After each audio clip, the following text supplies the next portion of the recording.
Dear friends, welcome. Bruchim habayim. I need a little response. Shalom. Okay, that's good. So my first question to you, what are you doing here in a July evening in a synagogue and a lecture? What are you doing wrong in life to be doing this at the end of July? So if your friends ask you what you did tonight, tell them you went to the south of France. We're going to the city of Troyes. It's not exactly Cap Ferrat or Juin Le Pen, but it is to the south of Paris. So I'm very excited about this lecture. How many of you know Rashi? Let me ask that question this way. Who knows Rashi personally? You should all raise your hands. I feel like I know Rashi personally.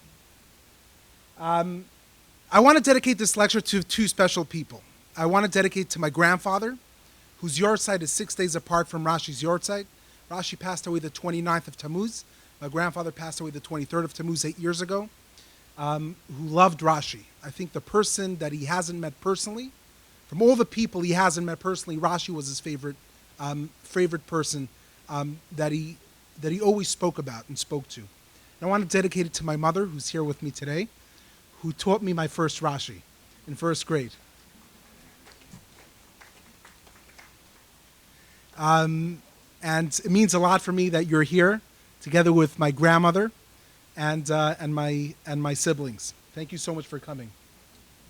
I want to give the acknowledgments and my thanks at the beginning. Last time I gave it at the end, so many people didn't hear. So first of all, I base my talk tonight on Rashi that I've learned throughout the years. But in addition, there's a great book by Avram Grossman, who's a great eminent scholar of the Chachmei Ashkenaz, the Chachmei Tzarfat, the great sages of Ashkenaz and of Germany and France. But he also wrote a special book on Rashi, which is an illuminating work. I don't agree with all of his conclusions, but it's definitely a fascinating work. Eli Wiesel wrote a book on Rashi where he also speaks very personally what Rashi means to him, remembering the first time he's learned Rashi as a little child. In addition, on HebrewBooks.org, which is a great resource for Hebrew books that I recommend all of you to use, by the way, I found many different works in Rashi, and some of this is a teacher in the Talmud Torah in Berdichev who wrote a book in honor of the 100th the anniversary to the death of Rashi. And I've used pearls and tidbits for some other places as well. I'd also like to dedicate this class to Bob Pick in honor of the bris of his son. And he told me he's going to, of his grandson. You look young, Bob. But you told me this morning at the bris of Yitzchak Asher, Sh'tizkei lagadol Torah l'chupal ma'asim tovim, nomar amen. Also, this lecture should be in refuah shlema to my cousin, Rafal Chaim Dov ben Risa Shoshana. Rashi. The acronym Rashi stands for simply Rabbi Shlomo Ytschaki. His first name was Shlomo. His father's name was Yitzchak. Shlomo Ytschaki. That's Rashi. His students called him Parshan Data, the Parshan of the Data, the commentator of our faith. This is some of the old photos, not a selfie, of Rashi that we have. Rashi's born, not exactly clear, most probably the year 1040 in the city of Troyes in France. Again, this is not as romantic as we discussed the golden age of Spanish Jewry of previous centuries, but it's a growing Jewish community. Some of those who are running away from the Almohads went to Provence and other places that are establishing great Jewish communities, but in Troyes there's also a growing Jewish community. There are a lot of legends that have to do with Rashi's birth and Rashi's life. So again, legends, you have to know how to listen to legends. Once a great scholar once said, when you hear a Maisa, a story about the Baal Shem Tov, the founder of the Hasidic movement, it's almost like a movie. He said the following: if you believe every single story, if you don't believe any story, you're an apikoros, you're a heretic. If you believe every single story, you're crazy. It's somewhere in the middle. You have to know what to believe and what not to believe. But again, they don't say those legends about me, so it's important to understand the background. This is an interesting story that the mother of Rashi when she was pregnant with him, she was walking through the streets of Worms, Vermeisa, which is a town in Germany. She was there during the pregnancy, and she was walking in a very narrow place, and there were two chariots that were coming towards her, and she was nervous that she's going to lose, that she's going to get hit, she's going to get into an accident, and she squeezed into the wall.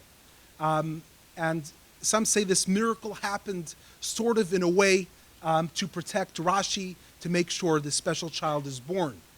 This is a photo of a wall today in Worms, where according to tradition, that is the wall where Rashi's mother hid during this so-called almost accident. But what's interesting about it is also there's another legend that has to do with Rashi, which goes the following, that Rashi's father had a special diamond that some Gentiles wanted to use for idolatry. And Rashi, in order not to give his diamond for the use of idolatry, he threw it away and therefore lost a lot of funds. And he was promised to have a special child in reward for this great act. Now, this reminds me, these legends remind me of a biblical story in the book of Judges. There's special stories about specific human beings that have to do with their birth. What personalities in the Bible get that privilege? Samson. Samson, his parents are told by an angel in advance to Manoach that they will have a special child who will be a Nazarite from birth, and this special child will be a savior of the Jewish people. So he's being told in advance of the birth, there is sort of a message that's coming to this world. Beware, there's a special human being on the way. Even Moses, the birth of Moses, how Moses comes to this world, the Yitztagninei Paro, how the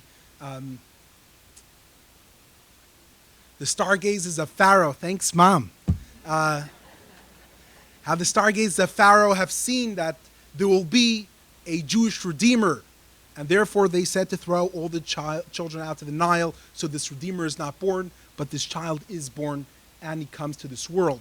So Rashi too, from that perspective, he's not another commentator on the Torah. Rashi is the commentator, easily to say. Rashi is not an additional great gift. In certain ways, he's redefined the way we approach our holiest and most sacred texts. Rashi, we know very little about his, we actually know much less about his life than we know, for example, about Maimonides, who we discussed 2 weeks ago, for many reasons. First of all, very few manuscripts have survived from that period in France, much less than we have from Maimonides. Again, Cairo and Fustat was and Spain was a greater center of civilization than Troy's at that time. The earliest manuscript we have of Rashi is at least 130 years after he died. In comparison to Maimonides, the Pirush Mishnayos, where we have the original handwriting of Maimonides. So therefore, all of our information is going, and we don't have the Cairo Geniza in Troy. We don't have the Troy's Geniza. We only had the Cairo Geniza. So there are many reasons we know much less about the life of Rashi. We know that at the age of 18-20, Rashi leaves his home of Troy's, and he goes to Magenza, which is, in English, is Mainz. The Jewish communities on the Rhine, Mainz and Worms, Speyer. My grandfather, I'll also never forget that, my father's father, Salman Goldschmidt, took me and my older brother on a trip to the communities, some of the oldest Ashkenazic Jewish communities of Speyer, Worms, and Magenza. There's Rashi House still exists there until this very day. I put the Nisana Tokef not just to get you into serious mood, that you don't enjoy the summer too much, giving you the scariest prayer of Yom Kippur and Rosh Hashanah right before you go on your cruises.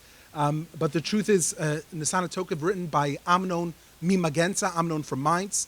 It's from the city of Mainz. It's some of the oldest Ashkenazic tradition, which is a small community. It's later to discuss.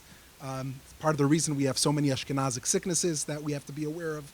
But that's a separate lecture. We're not going to ruin your mood too much today. He studies there for many years.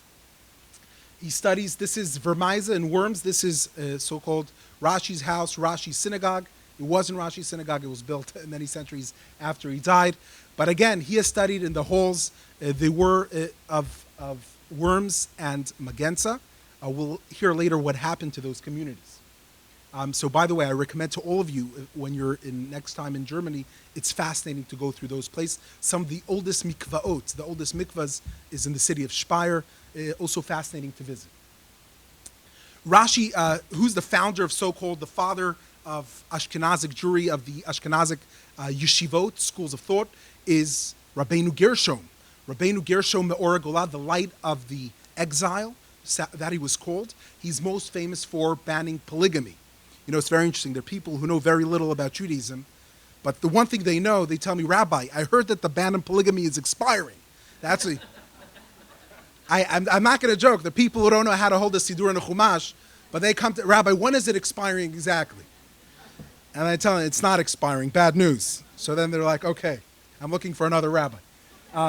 But Rabbeinu Gershom is also known for many other bans and edicts. Rabbeinu Gershom forbade divorcing a woman against her will.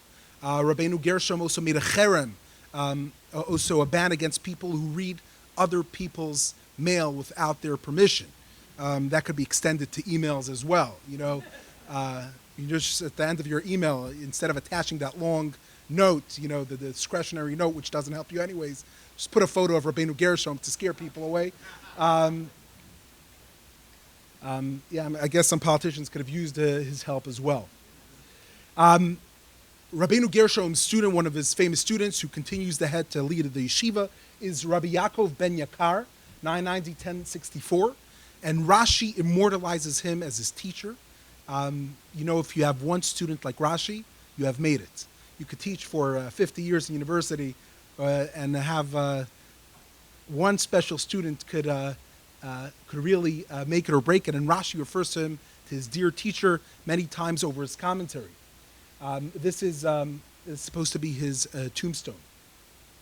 You know, the Talmud says people get jealous of everyone besides for your children and your students. Now, it's also important to say that the word students are different than what we assume of students being today. Student is not someone who takes in your course, and then you have a nice chat with him after a class. Students, it's called Shimush Talmidei Chachamim. They served, they walked with them, they lived with them. They participated in their day-to-day lives. They participated in their court hearings, in the Batei Din. So the relationship is not like they heard to a class. They learned for years by one person.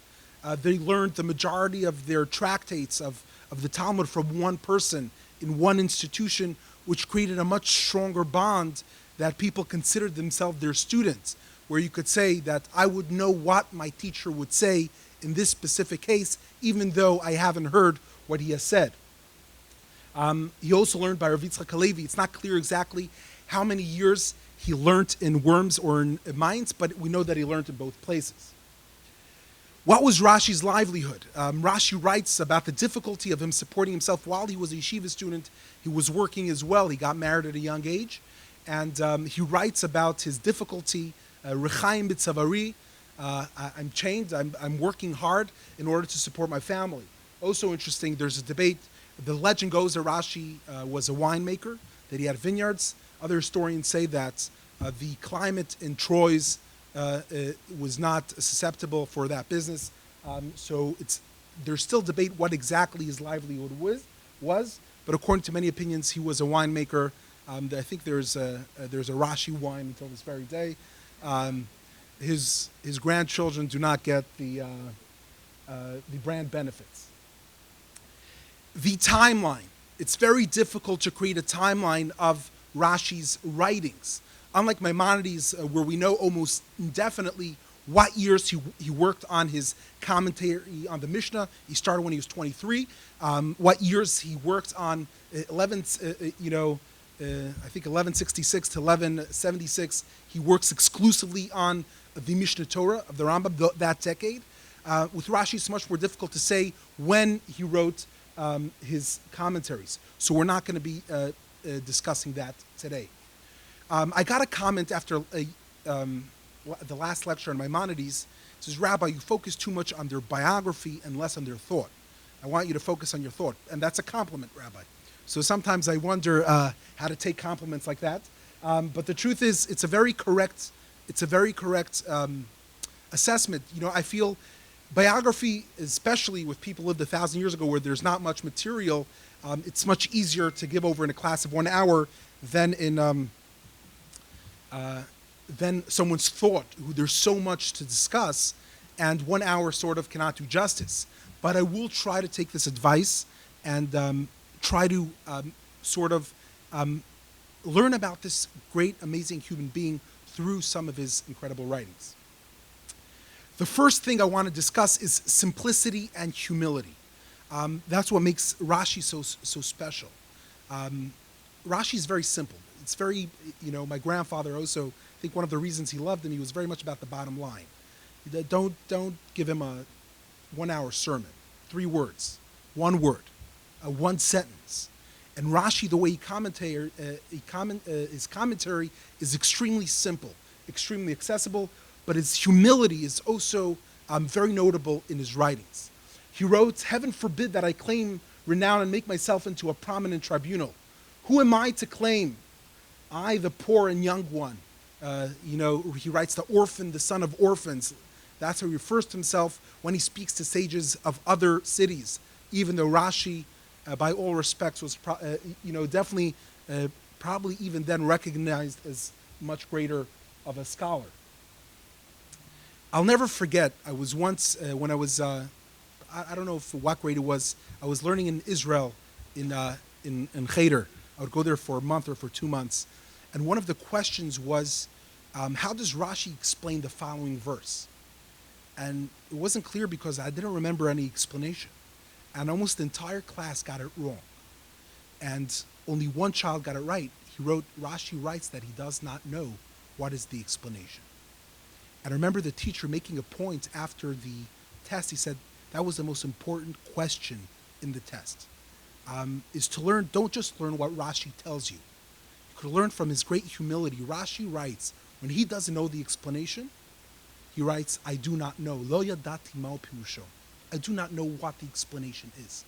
And I'll never forget how he said it. It's also said about Rav Moshe Feinstein when he gave rabbinic ordination to a young rabbinical aspiring student. He says, one of the most important questions that I ask myself before I ordain a student, will he have the courage and the character to tell his congregant or the person who's asking him a question that he does not know the answer when he doesn't know it? And if I feel confident that that person will say that he doesn't know, I have no problem giving him a rabbinic ordination. It's the humility. It's not only what you know. No one knows everything. It's the ability to say that you don't know. And for the great commentator of the Torah, he's not shy at all. He's so open. You get to know Rashi so intimately, I personally feel, just from learning his commentaries. I'll bring you just one example. When Moses approaches the mountain Sinai to receive the Torah, it says, "Vayakam Moshe v'Yeshua misharto." He stood up with Joshua, his servant. Lo yadati ma'u tivo shel Yoshua kan. I do not know what is Joshua doing in this whole story. Joshua, we start discussing much later that he takes over from Moses, but what's the connection here? Ve'omerani shaya talmid melavel harav, that he accompanied his teacher ad mikom agbalat chumei ahar, until where he was forbidden to go to the borders of the mountain. She'eno rashay lalech misham v'hala, that he was forbidden to continue from there. This is a translation into English. And I think this is special, so I chose this one out of the few other places where Rashi says he doesn't know, is because he writes about the relationship between a teacher and a student and how a student accompanies his teacher.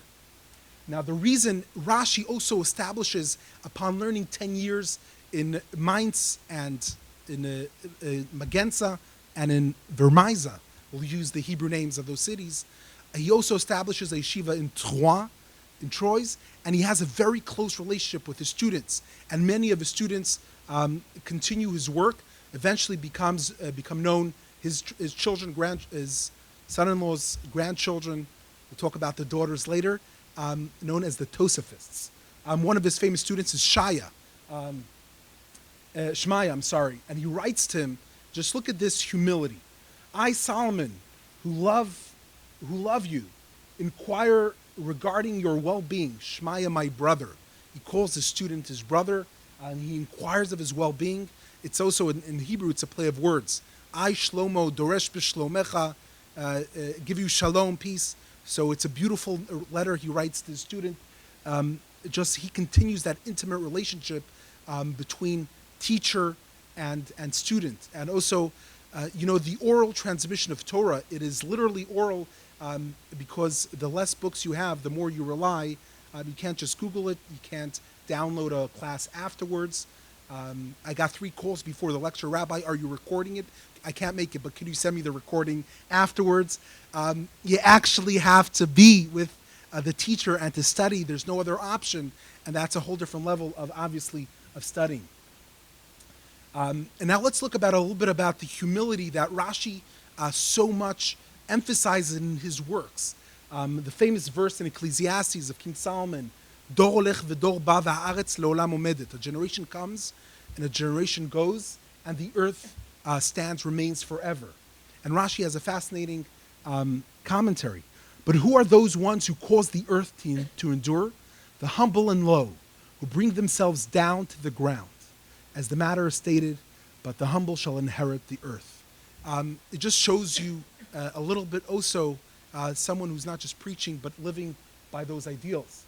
Some examples, I think one of the greatest examples of Rashi is at the very beginning of Genesis.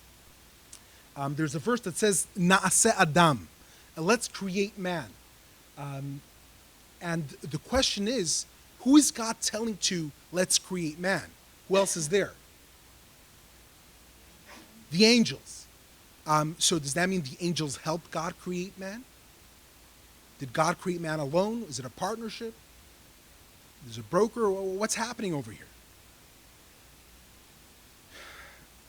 We will make man. Although they did not assist him in forming him, the man, and although this use of the plural may give the heretics an occasion to rebel, yet the verse does not refrain from teaching proper conduct and the virtue of humility, of humbleness, namely that the greater should consult and take permission from the smaller. And I remember when my mashgiach, the ritual director of my yeshiva in Hebron, Rabbi Avram Salman, he said it, how wonderful this commentary is. That the Torah prefers, perhaps, that there will be a chance of a thought of heresy, but prefers to teach you derech eretz. That you should consult, that a greater should consult from the less great. Even if you're doing it alone, let others feel like they participate in your creation. Even if you're the boss, even if you're the CEO, even if you're the leader, make your team feel that they are part of this. Humility. And Rashi says that it's preferable that people might make a mistake in heresy, but it's more important, the humility of the human being. Another great example, Rashi the commentary on the story of Saddam. The angels come to rescue Lot from the city of Saddam, and they say the following, for I cannot do anything. The angel tells him to go away to Tzoar, and he tells him, I can't do anything. We can't destroy the city until you're safe and away. This admission of their powerlessness was the angel's punishment for having said, for we will destroy the city. The angel said, we will destroy the city. It's interesting. God just made the angels feel that they're participating in the creation, even though they were not. And now the angels are going, on their assignment, and now they're saying, we will destroy. Who are you? Attributing the act to themselves. Therefore, they could not go away from there until they were compelled to admit that the thing was not in their power. Again, Rashi stresses the powerlessness of the angel and the humility. Who's the most humble person in Jewish history? Va'ish Moshe anav me'od. He was exceedingly humble.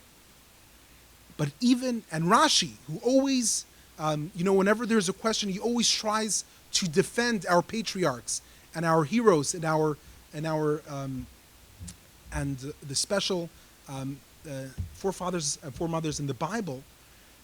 He chooses a midrash that criticizes Moses with the stories of the daughters of Tzlofchad in the book of Numbers.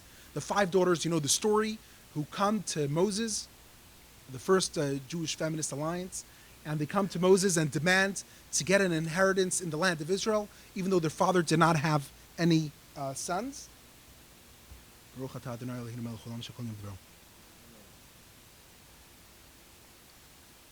And how does Moses respond to them?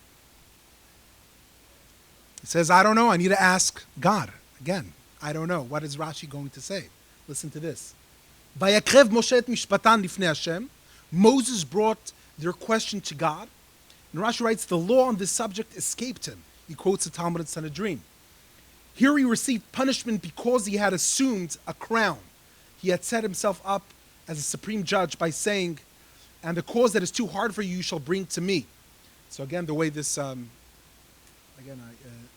not going to see the full Rashi here, but basically, remember when Moses when he follows his father-in-law's advice, he sets up an entire system of judges. He tells, all the difficult things bring to me, the difficult cases, which was the right thing. I mean, he was the teacher. He was telling the judges, he was assuring them, you're not on your own. But Rashi's mentioning this as a criticism, even for Moses, the most humble of man, that he said that it had a tinge of a lack of humility, and therefore it escaped him, and therefore he has to bring the questions of the daughter of Tzlofchad. He doesn't know the answer. He has to bring it to God. Now we know Rashi as a commentator, but what's also very interesting to know, Rashi was a posek. He was a halachic decisor. He's not famous for it because his commentary overshadows all of his other works, but there's also a compilation of Chuubo Trashy, of responsa that Rashi has wrote. There are a lot of interesting responsa. There's a response about how his students write that his daughter had borrowed a ring and she lost it, and even though Rashi wasn't responsible for his underage daughter, he paid it back because she felt the damage was caused because of his daughter. Another fascinating, usually you would say a humble person is someone who fears to get involved in anything or in any debate, or you'll just give up. You prefer just you're humble, you do whatever you want and not push your opinion too much. But actually, is this the rain or is this the sound? But actually, what's interesting, this is just one example of many. Rashi writes in Chulin, in page 52, regarding an edict from the Halachot Gdolot, which was a very authoritative work of the previous generations of the Gaonim, where it writes the following. The Halachot Gdolot wrote, Bedorot kamai dahavubki lemivdak. Speaks about Foat, the profession of a bodek.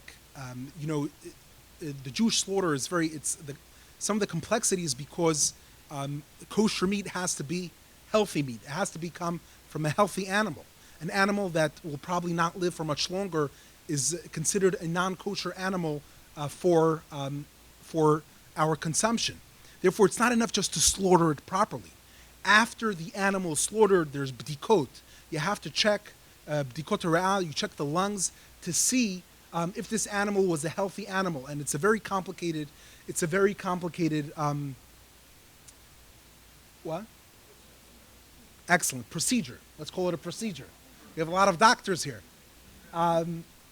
So the Halachot Gdolot says, if you have a question about this procedure, if you're not sure if this animal was healthy enough or not, B'dorot kamai havu pki lemivdak. In previous generations, people were knowledgeable to look and to check it out. Aval anan lo pkiim. We already were a much lower generation. Our knowledge is not as great.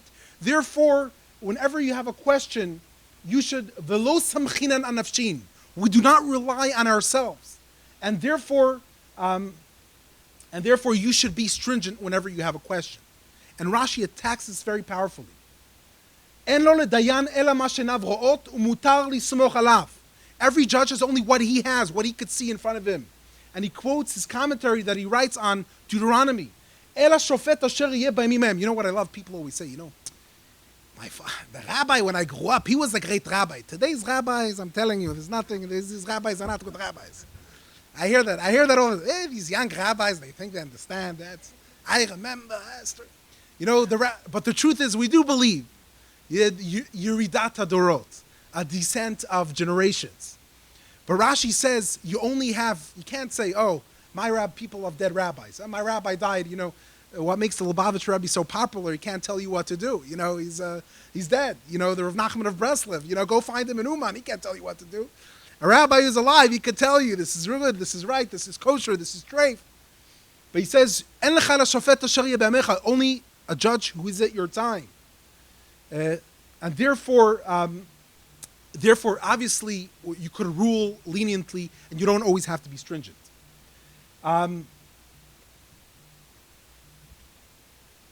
Now, reasoning for commandments. Again, Rashi doesn't write a work like Maimonides or like others who describe every single commandment and try to give reasoning.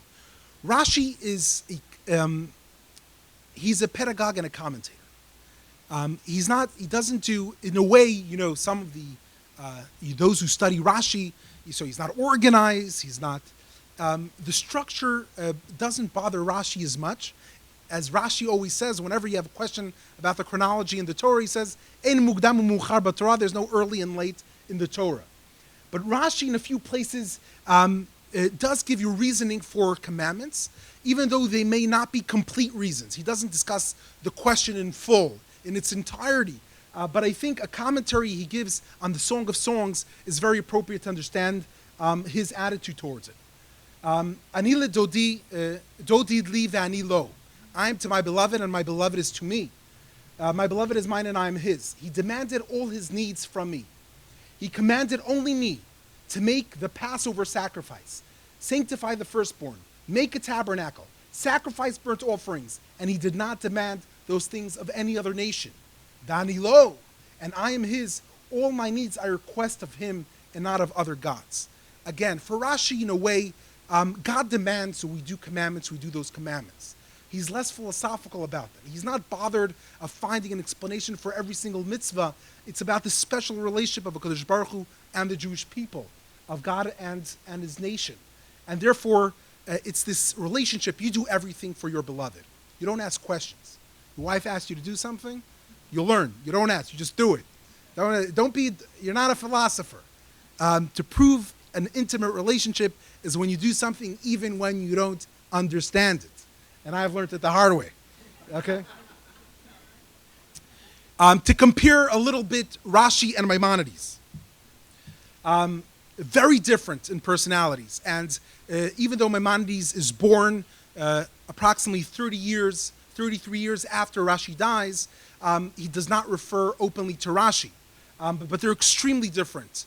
Obviously in their background, the Spanish Andalusian upbringing and the French upbringing, the Muslim, the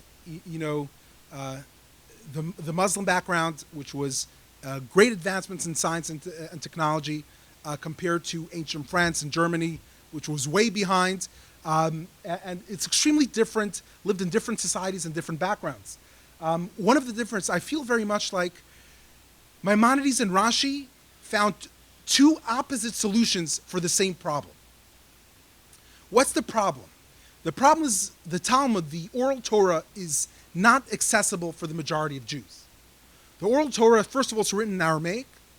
It's not organized. As much as it is organized according to tractate, it's almost entirely on tangents. And it's difficult to learn. So what does Maimonides do? What's his solution? He rewrites the oral law. He rewrites the entire Talmud into his own 14 books, the Mishnah Torah, which is extremely audacious. Rashi does the opposite. He makes the actual Talmud much more accessible. And we'll speak about it in a minute. How does Rashi do it?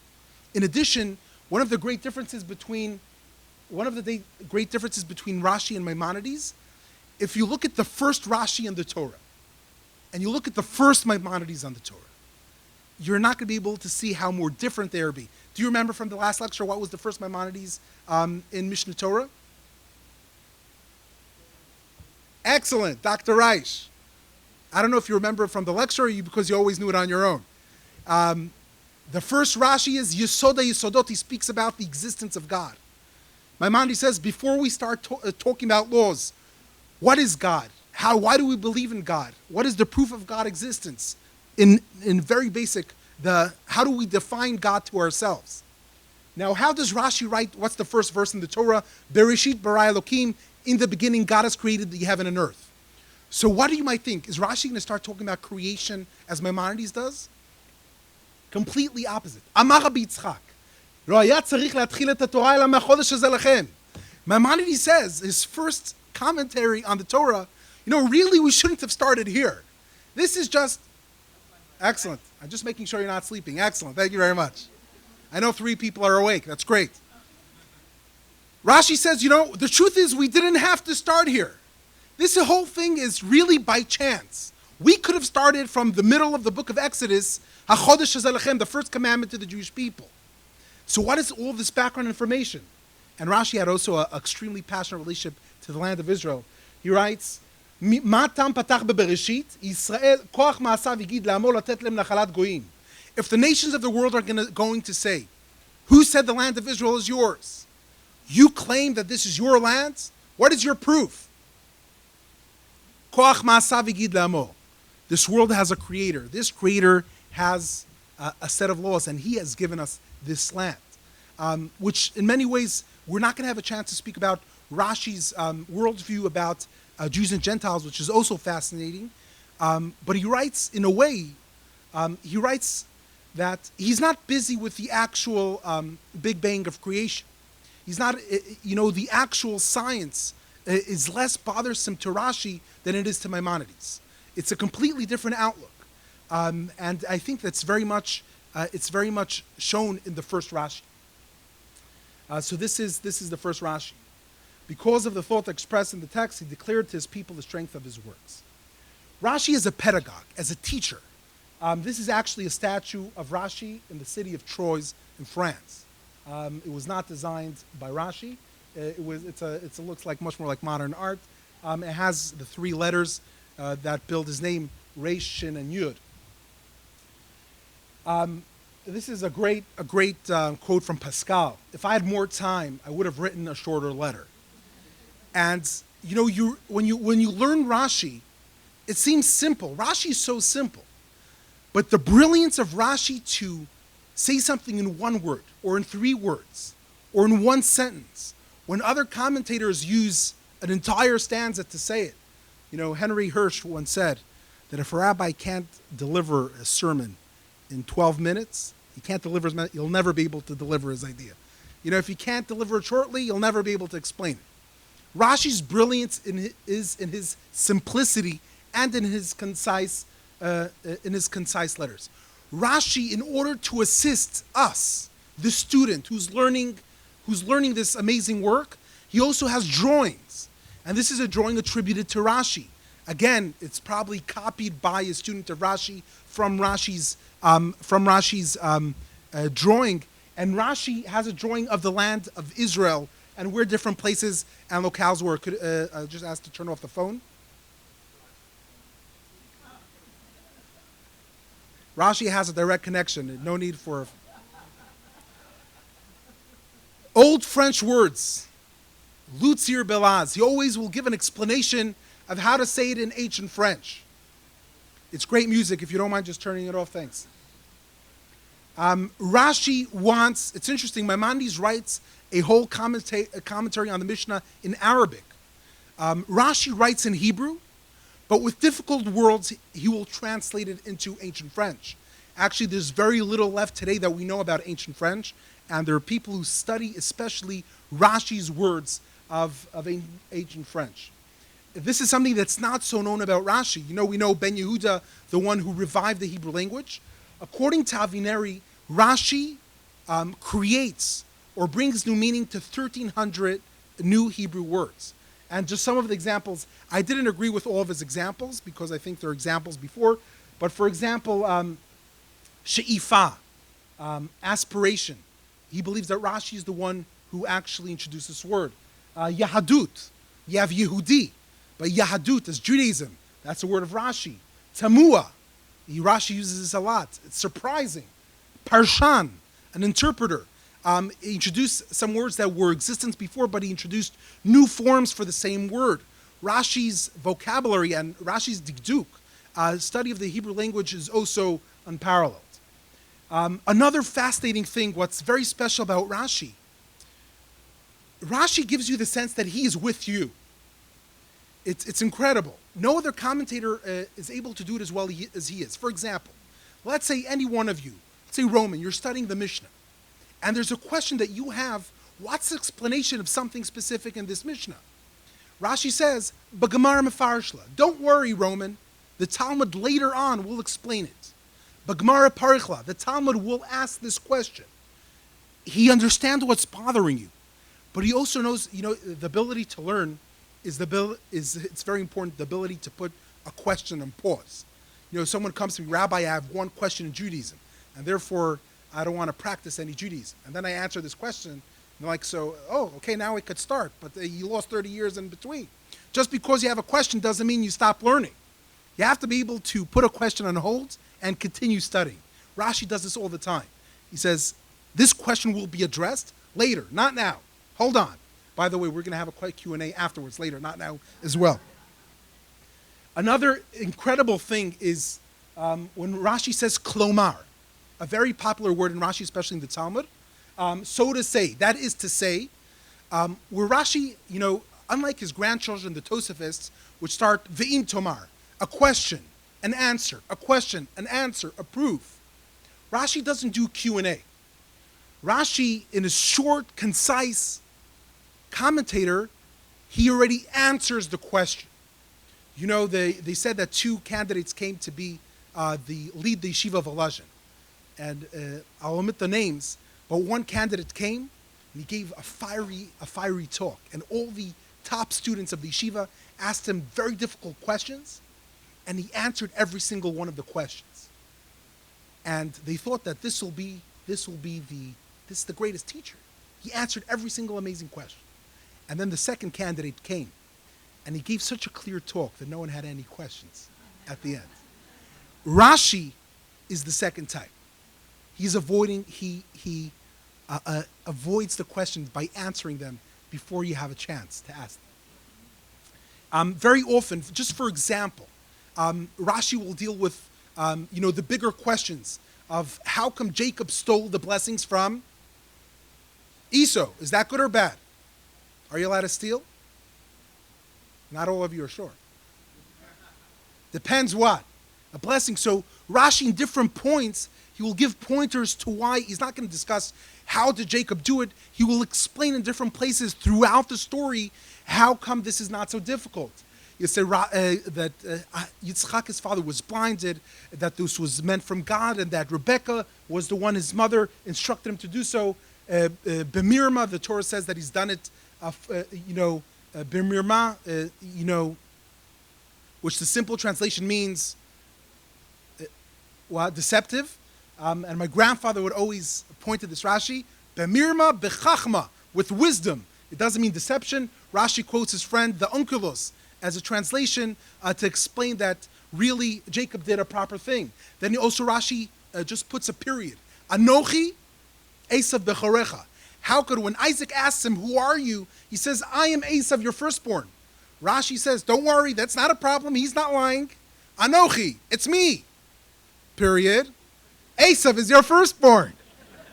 So Rashi is not going to have a Q&A. How come this happened?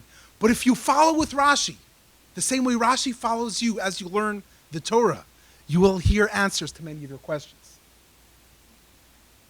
Dibur hamatchil, the head word, the way Rashi incorporates. So if you take a look to the right, and Rashi is always to the right of the Talmud commentary, the head word is bold. That's actually a more modern Talmud of the Vilna edition. That's the quote from the Talmud. And the not bold is his commentary. And Rashi always makes it smooth. So you could read the words of the Talmud and then continue with his words. He uses very often the same linguistics in order that you don't feel like you're studying a new text. You're continuing with the same text. just an example, when he gives a commentary about Abraham pleading to God not to destroy the same city of Saddam that we discussed earlier that the angels were saving Lot from, he says, Hagoy gam tzadik ta'arog, will thou slay also a righteous nation?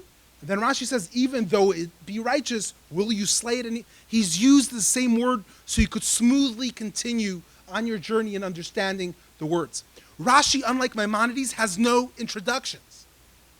Maimonides has an introduction to the Mishnah Torah. He has an introduction to the commentary of the Mishnayot. Nachmanides has an introduction. Ibn Ezra has an introduction to his commentary in the Torah. Rashi does not have an introduction. There's no extra words. He's going straight to business. It's the bottom line from the very beginning. Bereshit bara Elokim Ameri Rabbi Yitzchak.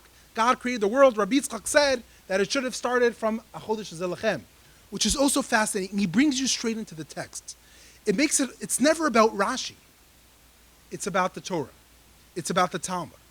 Rashi just wants to help you walk through it. It's not his commentary. It's the most seamless addition that attaches itself to the Torah. There's one exception. Rashi has one introduction. And what is that introduction? Where's Rashi's introduction? One commentary in one book.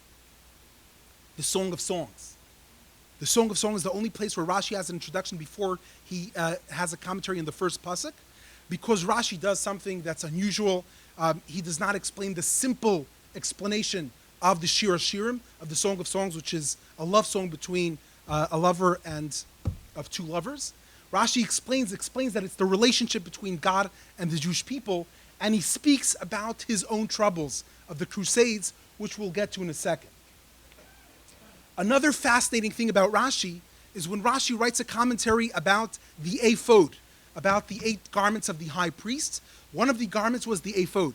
So Rashi says, Lo shamati v'lo matzati bebraitza. I couldn't find anywhere in the Jewish scripture that will explain this special garment.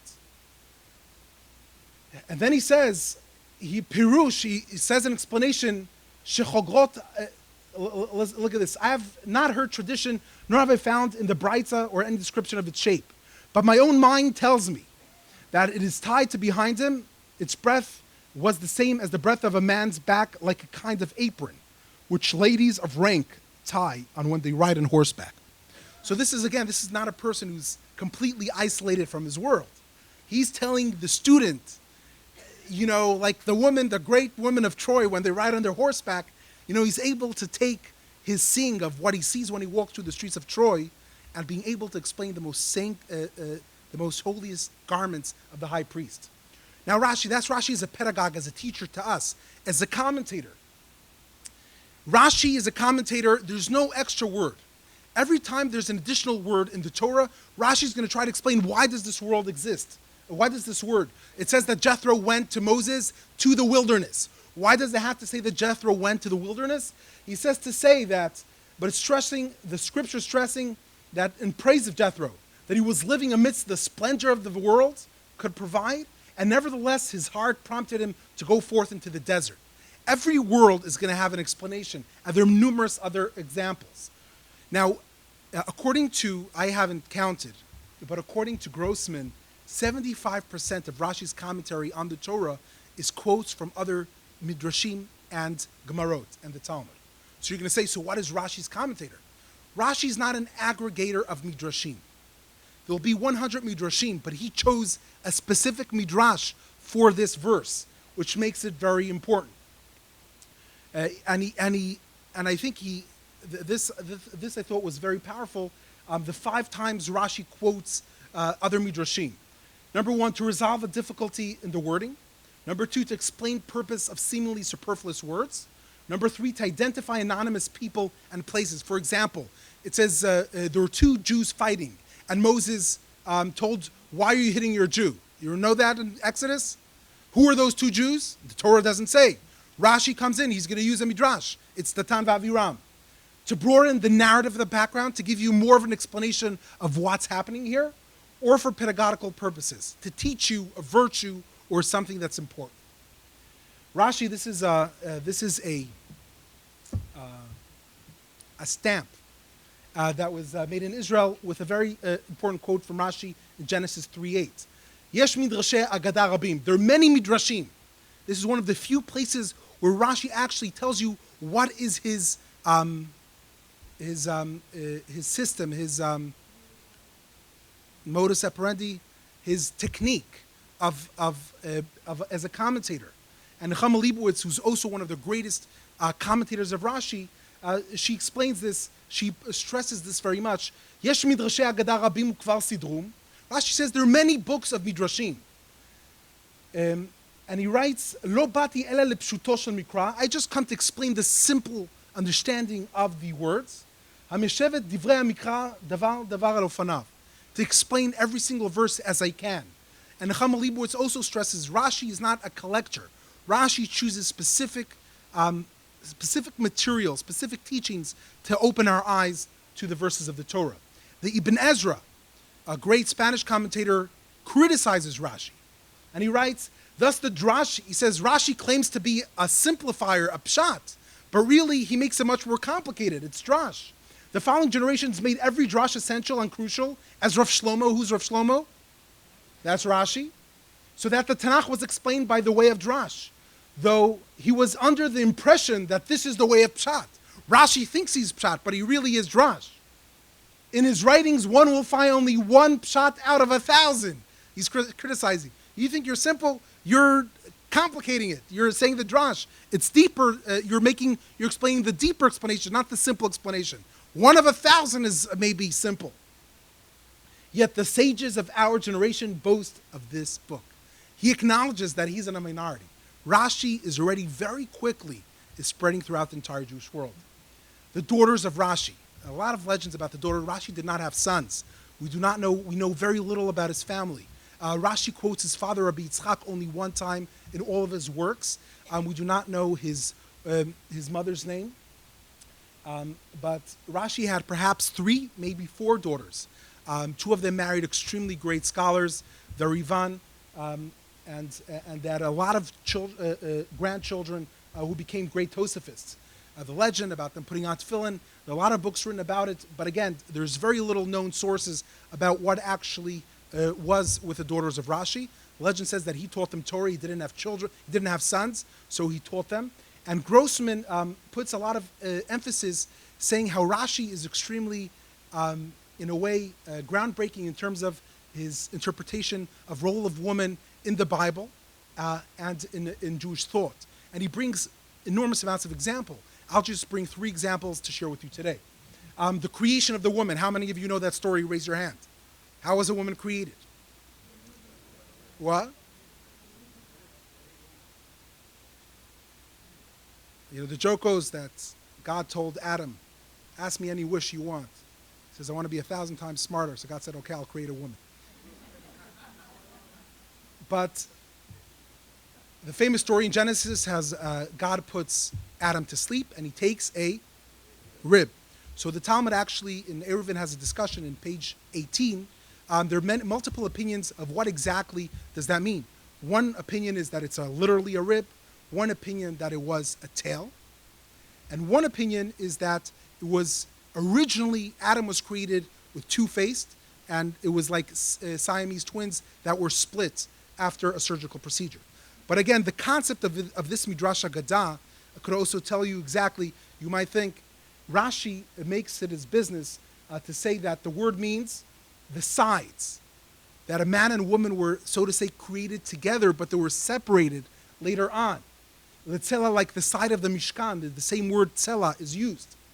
And for the second side of the tabernacle, this has a bearing upon what the sages say, they were created with 2 faces, which tells you that man and woman were created at the same time. Again, the curse that Eve receives after giving Adam the forbidden fruit. So there's a lot of criticism. So what's the curse that God gives Eve? Be'etzev tidli banim, you shall bear children with pain. But also, elishech chukatech v'uim sholbach. What does it mean, elishech chukatech? So the simple understanding that that the man will, so to say, rule over you. The simple, of many commentaries after God has cursed that you will have to bring bread with great sweat. So the ability to support will fall upon the stronger sex. And therefore, that will automatically put the woman at a disadvantage, to which actually is still for today. I don't know whether it's in America, it's 72 cents to the dollar of the national average of not being even. That is the, so to say, the simple commentary. But Rashi avoids that, and he's very singular in the sense that he says that the entire curse is not overall the relationship between man and woman. He just says it's just about marital relations, and yet you will not have the audacity to demand it outright from him, but rather he will dominate you. The initiative will come from him and not from you. It's just about the initiation of intimate relationship. Will it come from the man or from the woman? And he minimizes the curse, unlike all the other commentaries.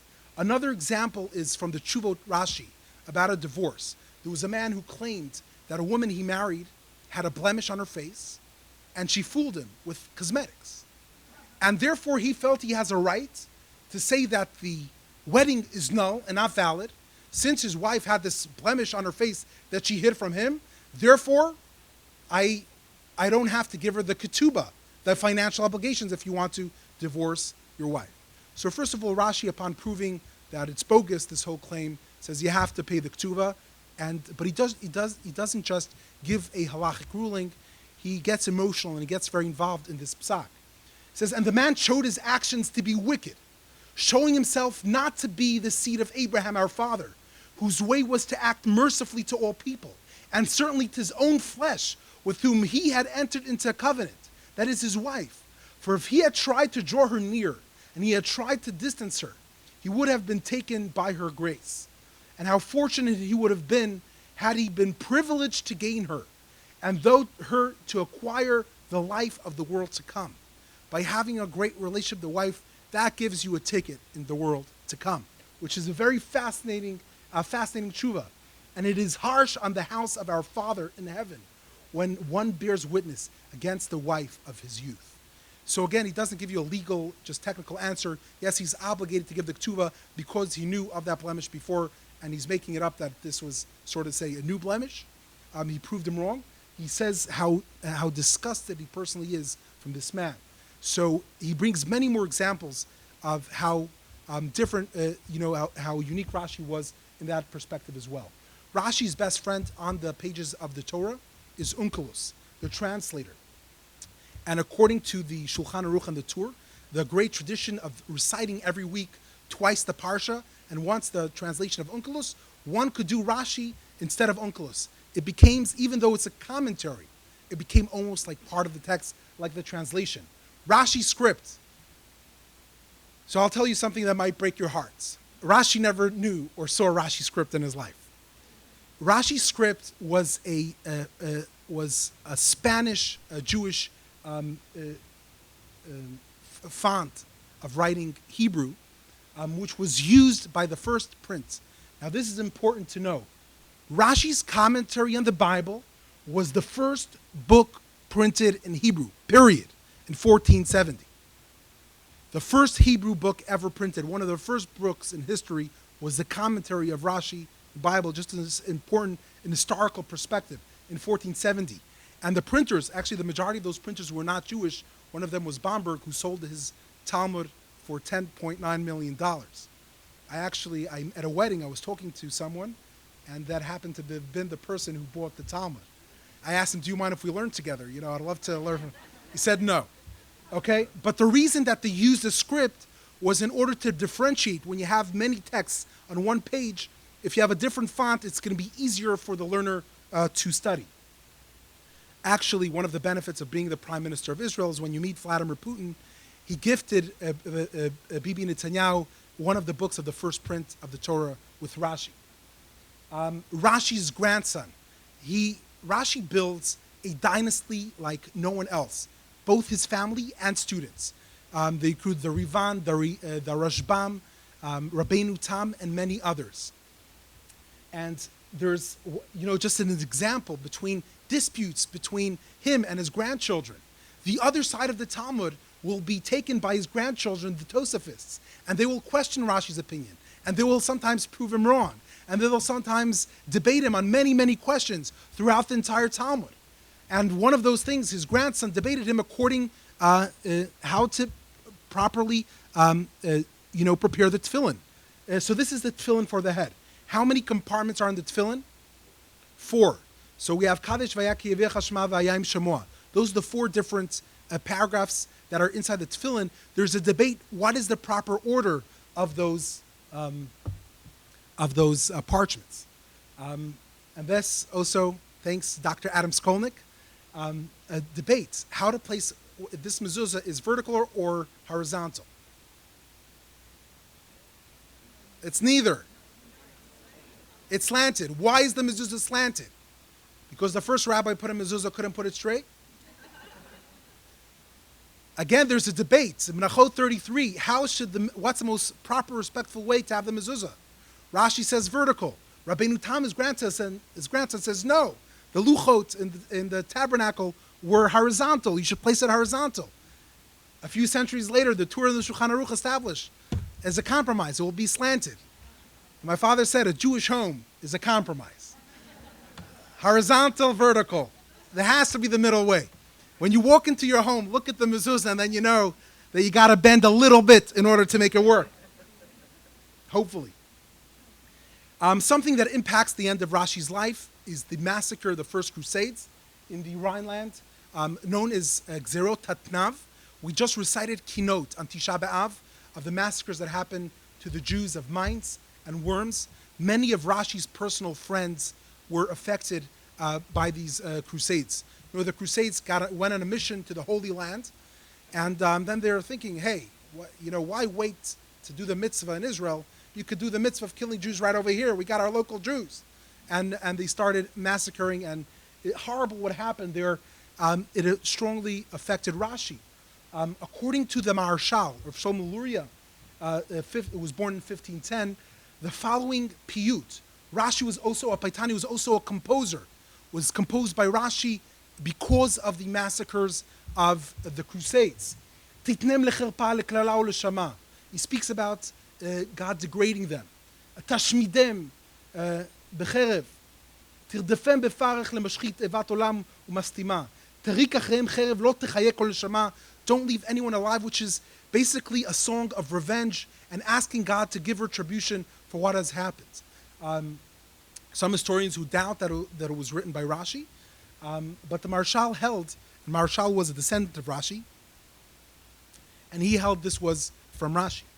Now the reason it's special touching for me is because thanks to my grandfather, Sal Goldschmidt, who invested a lot in our family heritage, we're able to trace back my family. At the bottom, this is my great-great-grandparents, Levenstein, 16 generations back to Rav Shlomo Luria from the 16th century. So hopefully, there's a good chance I'm a descendant of Rashi. With that said, there's very possible that some of you here sitting here are his descendants as well. You're claiming Eli Wiesel also writes that in his family tradition, he's also a descendant of Rashi, and many people carry it with pride. And I do feel like he's my family as well. We're coming to the end. Rashi has commentary almost on the entire Talmud, besides for a few select tractates like Nedarim and Baba Batra. In the middle of Baba Batra, you could see At Kan, do you see in the middle? At Kan Pirush Rashi. Until here is the commentary of Rashi. Mikan ve'elech Pirush Rabbeinu Shmuel ben Meir. From now on is the commentary of his son-in-law, of his grandson, the Rashbam. And you automatically see the difference. The Rashbam is a great commentator, but he's not Rashi. It's a much longer commentary. What Rashi was able to do with so few words, the Rashbam is a much longer commentary. And if you're just not sure, it says on the side, Kan meit Rashi. Rashi died here. But according to tradition, the last Rashi he wrote was in the Tractate of Makot. And if you take a look, Rabbeinu, the last commentary was about Rachatz Tahor, about a person who washed himself in Tahor, in purity. And look at this in the words that are stuck in between the two black lines. Rabbeinu Gufo Tahor, our teacher, his body was pure. V'yatsa nishmato b'tara, and therefore his soul went out with purity as well. Lo piresh yoter mikan, he didn't comment from now on. Ve'elach lashon talmido Rabbi Yehuda ber Natan. From now on, it's his son-in-law, the Rivan. How beautiful it is, even though he died, his son-in-laws and his grandsons continue from the same exact place where he stopped. How powerful is that? It's not clear exactly where Rashi died. This is a tombstone on the place of the old Jewish cemetery of Troa. Again, as I said, Rashi died on the 29th of Tammuz, 1105. What? 65 years old. Just think about the incredible work he's done in 65 years. And he was very sick in the last decade of his life, as he wrote himself. Think about what he accomplished in a short life. The following I want to read is a song that Maimonides, we're going to get to know in a couple of weeks, wrote about Rashi. He never met him. He lived 5 generations after him, but it shows some of the feelings he had towards him. I will place in an illumination before me the lights of the pure candelabrum, the commentaries of our Rabbi Shlomo Rashi, a crown of glory and a diadem of beauty, adorned in his ways, in scripture, Mishnah, and Gemara. The right of the firstborn is his. In his words I will meditate, and in their love I will ravish. And with them we will have discussions, investigations, and examinations. In his plain explanations and midrashic interpretations, and every difficult Haggadah, which is mentioned in the commentaries. This is in Rashi writing, the Maimonides writing about Rashi. Rashi very quickly becomes multiple different versions of Rashi are throughout his life, his own life, already in the widespread. Now, the following is what I want to show you. Is something that moved me very much. I'm very moved by watching the yearly events of the lighting of the 6 torches in Israel in memory of the 6 million killed by the Nazis. And every year, the State of Israel honors 6 Holocaust survivors to light one of the torches. This is Issachar Goldstein, who was honored, who was 89 years old, was honored to light one of the torches. And take a look at him lighting. 1 second. תעלה המשואה. משמר יעבור לדום, משמר אדום, משמר יעבור לנוח, עמוד, נוח. Did you see with whom he lit the again? He lit it with his grandson. And the reason it was so powerful, I saw a journalist who was standing covering the event, and the Holocaust and survivors were in a small room right before they went up to light the official ceremony. And his grandson, who helped him light the torch, they had a few minutes as they're waiting to go up. And they took that advantage to open a book of Talmud and to study Talmud with Rashi. And this is an 89-year-old Holocaust survivor with his 17-year-old grandson, learning the words of Rashi 913 years after he passed away, a moment before he lights the torch for his family and siblings who have been killed in the Holocaust. And when I saw this picture, I was totally, middle of the day, and this is his 17-year-old grandson learning together. And what's powerful about Rashi is that he talks to every age. He talks to you as a 5-year-old child, when I first met him, and he keeps on talking to you as you become a teenager, in your 20s and 30s, and even in your 90s. He's still talking to you, explaining to you the Word of God. His title, we said, is Rashi, for his acronym Rabbi Shlomo Ytschaki, but it also became known as the greatest compliment that he could receive, Rabban Shel Yisrael. Very simple, the teacher of Israel, and that's who he was. Thank you very much.